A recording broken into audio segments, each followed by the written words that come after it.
How are you lovely people doing today? My name is John. Welcome to another fire episode of the Zombie Storyline Q&A.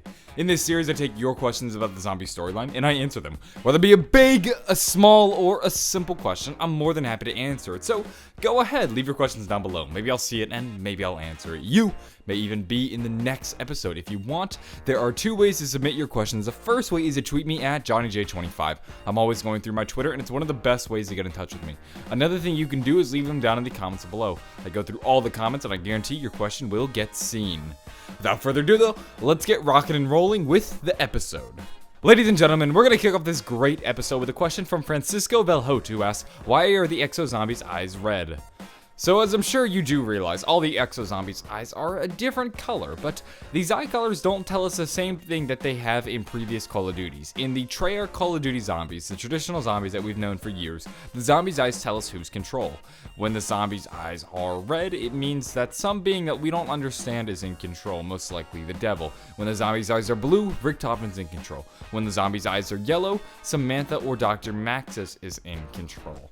We don't have the same sort of thing within exo-zombies because we don't really know who's controlling the zombies or if anybody even really is controlling the zombies. I would go as far to say nobody is controlling the zombies in exo-zombies. And even if somebody was, that doesn't mean that the eye color would indicate who is in control of this zombie. We have to remember, this is a new breed of zombies. This is a new storyline. This is completely different from the zombie storyline that we've come to know. So the color of the eyes doesn't really tell us all too much. The only thing we can really learn about the zombies from the color of their eyes is what type of zombie they are. So of course we have zombies that have more of a greenish yellow eye color, and what this tells us is this zombie has sort of stuff oozing out of it. For example, we have the spitters that when you kill them sort of explode, or we have the infected zombies that when they swipe you, you become infected. They always have sort of something leaking out of them. Blue zombies, as we all come to love and hate, are EMPs. When they swipe you, you're just going to be able to lose control of your exosuit. And then we have red-eyed zombies, which can mean two things. One, this is just a regular zombie, or two, this is a zombie with spikes on it. So we don't necessarily learn anything about the story when we look at the color of these zombies' eyes. What we learn is what type of zombie they are, which, quite frankly, isn't all that important. You can tell what type of zombie it is just by looking at it. If that thing has spikes ripping out of its body, you know that is a spiked zombie. But, to answer your question, that's really just about it. The zombies have different color eyes, they don't mean too much. Moving on, we have a question from Ibrahim Salim, who asks, is zombies just an alternate universe where the Nazis are successful in their weird experiments? Whether or not we'd call them successful is a point of debate. If you've followed my series, The Real Life, you'll know that much of the zombie storyline is actually based on many of the weird experiments, the deranged, the horrific experiments that the Nazis attempted throughout World War II.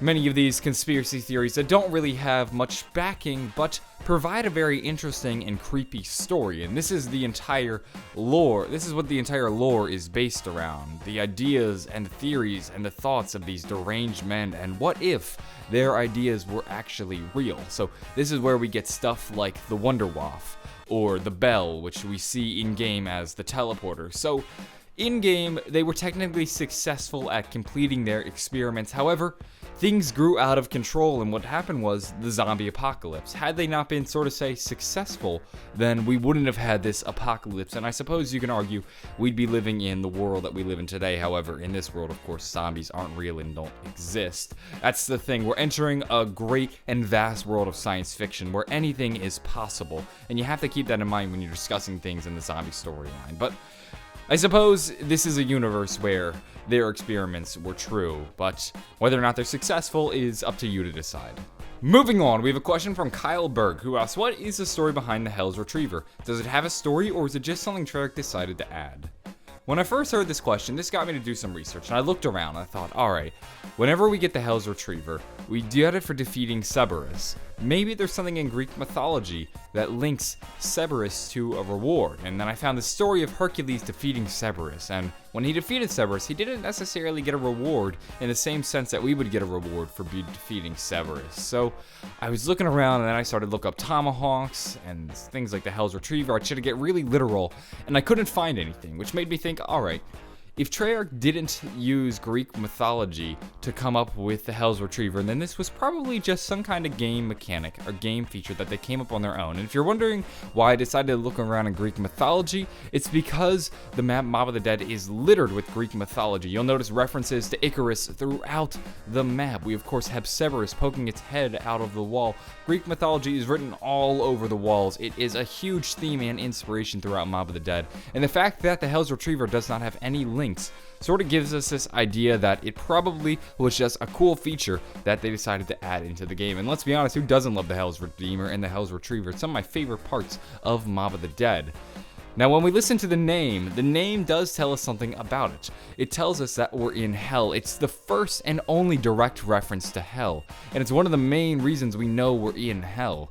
I mean, throughout the Mob of the Dead, there are a bunch of references and ideas that tell us we're in hell, but there's nothing as direct as the name Hell's Redeemer and Hell's Retriever. So that's really all we can learn about the Hell's Redeemer and the Hell's Retriever. There isn't too much of a story, but it does give us a good sense of where in the world we are. Without it, we wouldn't have definitive proof that we're in hell. We would just have a bunch of theories, although these theories are pretty convincing.